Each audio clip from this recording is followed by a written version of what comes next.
सदर अली वकार गुमान अंसारी साहब, खालिक खाशात अमीर हमजा साहब और तमाम अदब नवाज साथियों, दानिश असरी साहब बड़ी खूबसूरत निज़ामत कर रहे हैं। आज की इस रस्म इजरा की तकरीब में कई ख़ास बातें हैं जो पहले नहीं हुआ करती थी या कम हुआ करती थी। एक तो ख़ास बात यह है कि पहले मैं एक तहकीक बताना चाहता हूँ कि दुनिया के बहुत सारे जो मुहक्किकीन हैं या रिसर्चर हैं, तो उनकी तहकीक में ये बात आई है कि किसी स्पीकर की बात को कोई सामे कितनी देर तक सुन सकता है। तो तहकीक में ये बात सामने आई, जिस पर सभी मुहक्किकीन का इत्तेफाक है पूरी दुनिया में, कि एक किस्म की बातें मैक्सिमम 15 मिनट तक एक आदमी का दिमाग कबूल कर सकता है। अगर किसी मुकर्रर की बातों में यकसानियत है तो 15 मिनट मैक्सिमम है कि वो उधर पूरी तवज्जो से मुतवज्जह रहे। अगर बातें उसकी इससे ज़्यादा होंगी तो उसका जहन फिर कबूल नहीं करता और वो गफलत का शिकार होने लगता है, जहन उसका कुछ और सोचने लगता है। इसके पीछे मकसद क्या है इसको बताने का, कि बातें जब हो रही हों तो उसमें पहलू को चेंज होना चाहिए, बातों के अंदाज़े बयान को चेंज होना चाहिए। तो आज की महफिल की एक ख़ास बात रही कि आज अमीर हमजा साहब जितने मज़ाह पसंद हैं और जितने हाजिर जवाब हैं, तो उनकी निस्बत से ही आज इस बज़्म में हर तरह के मज़ाह के पहलू सामने आते रहे और बीच बीच में बहुत अदबी महफिल को बहुत खुश्क नहीं होने दिया। अभी दरमियान में इत्तेफाक ऐसा हुआ कि हम और दोनों एक ही साथ खड़े हुए। मैंने कहा कि मैं सिंजा करके मैंने कहा कि मैं भी तो वही जा रहा हूँ, आइए साथ ही करते हैं, साथ ही करते हैं। नहीं आप जाइए, बाजमात वाला काम ही नहीं है।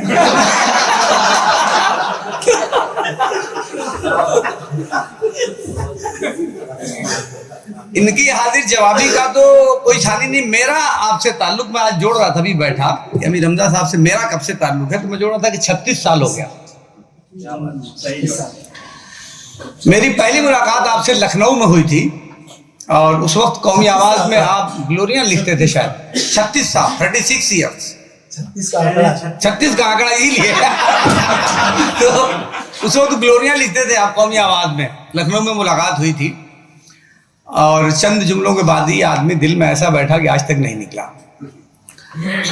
और मैं ये तो नहीं कहूँगा कि मैंने क्या किया, लेकिन ये बात दुरुस्त है कि मेरी सियासत में बहुत ज़्यादा अगर दखल किसी का रहा है तो अमीर हमजा साहब का रहा है। इन्होंने मुझे कहीं ना कहीं से उठाने में, अखबारात के ज़रिए या अपनी तहरीरों के ज़रिए इन्होंने मेरी बहुत मदद की है। मुझे याद है कि एक बार तो पहली बार तो मैंने ऑल इंडिया मुशायरा कराया था मूर स्पोर्टिंग क्लब में। आप में बहुत सारे लोग रहे होंगे। मैंने इनसे कहा कि ज़रा एक मकाला लिख दीजिएगा। इन्होंने मकाला लिखा तो मैंने अपने नाम से पढ़ा, उसमें अमीर हमजा का नाम तो लेना नहीं था। लेकिन वो मकाला अमीर हमजा साहब आज भी मेरी नज़र पड़ती है, तो उस मकाले को मैं पूरा पढ़ता हूँ, शुरू से लेके आखिर तक फिर से पढ़ता हूँ। 1.5 सफ़े का वो मकाला था। एक शायरा है, मैं नाम नहीं लूँगा,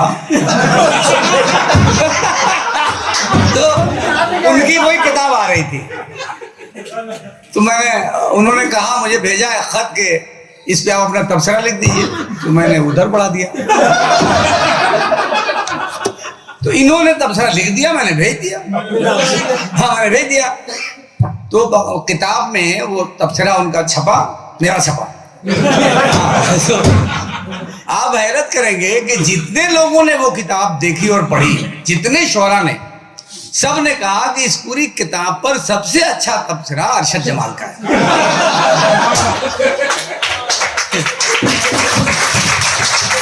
इतना ही नहीं हुआ, उसके बाद कई बड़े शायरों ने अपने दीवान पर कुछ तबसरा लिखने के लिए मेरे पास भेजा, तो मैंने कहा वो तो लिखने वाला उपलब्ध नहीं है।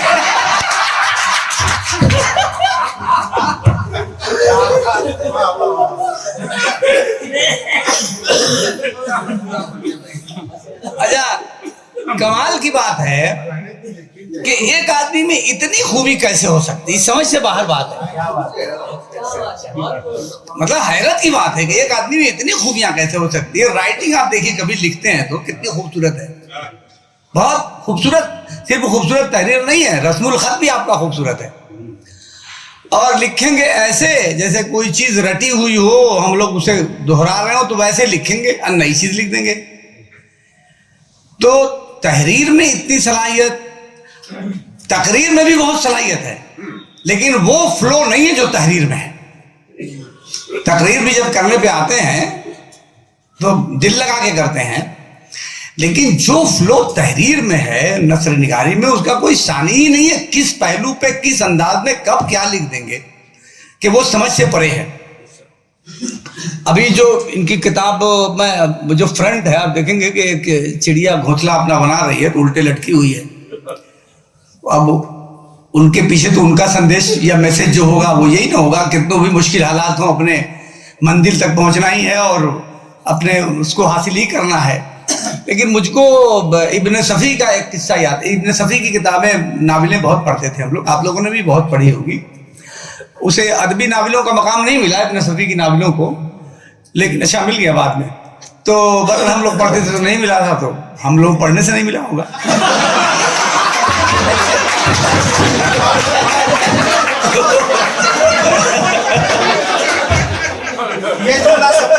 हाँ, तो उसमें एक किरदार था हमीद। तो एक डॉक्टर के वहां उसे कुछ मालूमात करनी थी, तो डॉक्टर के वहां जब वो पहुंचा है हमीद, तो कह रहा है कि डॉक्टर साहब मुझे अजीब बीमारी। डॉक्टर ने कहा क्या बीमारी है? तो कह रहा है कि जैसे मैं क्या बताऊं, मैं कैसे आपको समझाऊं कि मुझे क्या बीमारी है। जैसे सेक्रेटरी आपकी बैठी हुई है ना, तो ये लिपस्टिक लगाई है, तो मेरे दिमाग में ख्याल आ रहा है कि बुलबुल उलट गई है।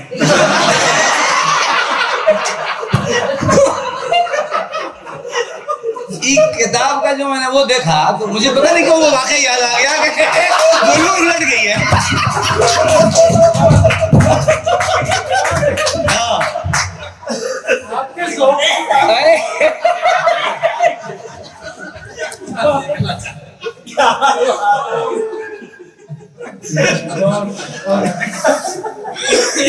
एक मैं अपनी बात को खत्म करता हूं जल्दी।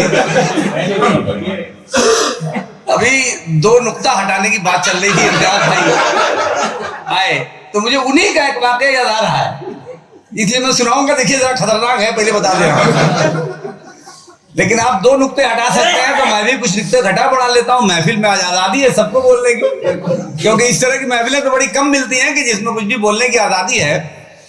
और जिस बात में अदब की झलक हो और जिन जुमलों में या जिन वाकयात में गुफ्तगू का हुस्न हो, तो उसको कहने में बादब लोगों में कोई हर्ज नहीं है। मुझे याद नहीं कि अमीर हमजा साहब में जो वाकया बताने जा रहा हूं, वो वाकया अमीर हमजा साहब की तख्लीक है या इन्होंने किसी से सुना था मुझे बताया। वाकया ये इन्होंने बताया था, चूंकि इन्हीं पे बात हो रही तो इन्हीं की बताई हुई बात को मैं दोहरा रहा हूं। मेरे ऊपर कोई इल्जाम ना जाए, साहब पहले बता दें। हाँ, तो दो दोस्त थे, तो दोनों में बहुत दोस्ती थी, मगर एक दोस्त बहुत दीनदार था, बहुत नमाजी, बहुत दीनदार था। दूसरा वाला जो था उसका दो बहुत शौक था, याशी और शराब नोशी। तो इस दुनिया में जब मर के दोनों चले गए तो जो बड़ा नेक सीरत था वो जन्नत में चला गया। तो उसके दिमाग में एक दिन ख्याल आया कि यार वो दुनिया में जिंदगी भर हम लोग साथ साथ रहे, अब मर के आ गए हैं यहाँ, तो यहाँ देखा जाए, चले जरा उसकी खैरियत ले ले, वो जहन्नमी में होगा। तो गया, पता वता लगा के तो देखा कि तो इसको यहाँ भी बड़ी मजा है यार। तमाम शराब की बोतल रखी हुई है, तमाम खूबसूरत लड़कियां उसके अगल बगल रक्स कर रही हैं। तो उसके पास गया, कहते यार पार्टनर तुमको तो बड़ा लुत्फ है, दुनिया में मजा किया और यहाँ भी मजा कर रहे हो। तो अगर यार मजा नहीं पार्टनर, बड़ी सजा है। कहते क्यों? ये शराब की बोतल तो रखी हुई है। कहते शराब की बोतल में छेद ही छेद है, जैसे पीने के लिए उठाता हूँ सब शराब गिर जाती है और जमीन में जज्ब हो जाती है। अगर तो लड़कियां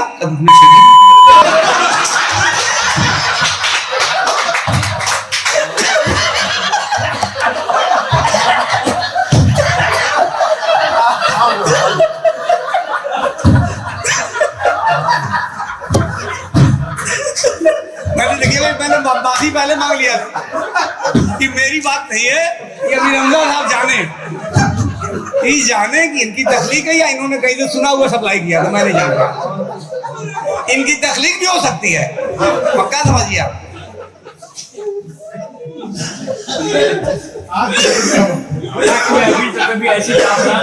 आज कुछ बड़ी खूबसूरत बातें सुनने को मिली। इम्तियाज भाई ने जो तंज और मजाह है को जितने 2 लफ्जों में जितने खूबसूरत अंदाज में बयान कर दिया कि मैंने इसमें कई बार गौर किया कि तंज और मजाह में जो फर्क है, तो ठीक बात है, वो समझ में दिमाग तो उसको कबूल करता है, लेकिन 2 लफ्जों में आप उसको बयान कर देंगे, ये बात दिमाग में कभी नहीं आई थी। क्या भाई जल्दी तालियां बजा दीजिए कि तंज में नश्तरियत है और मजाह में गुदगुदी है। क्या बात है, मतलब दोनों के फर्क को मैं नहीं समझता कि इससे ज्यादा खूबसूरत अंदाज में शायद अब तंज और मजाह के फर्क को कोई बयान कर सकता है। तो बहुत बेहतर प्रोग्राम रहा। वो गजल मुझे सुनानी थी कि झूठ क्यों बोलूं, मगर उर्दू पहले अपना हाँ उसमें धुआंधार चला है, कई लोगों ने सुना दिया, लेकिन मैं भी जिद खाए हुआ हूँ, कम से कम एक शेर तो सुनाऊंगा ही मैं भी, और सब लोगों ने जो सुनाया मैं उससे अलग सुनाऊंगा। और इस शेर से आप लोग हमजा साहब के रूमानी अंदाज को समझ सकते हैं, उनकी रूमानी पसंदी को समझ सकते हैं कि न जाने क्यों वो एक दिन पानी में उतरा था, न जाने क्यों वो एक दिन पानी में उतरा था, नशे में आज तक हैं मछलियां। बहुत शुक्रिया।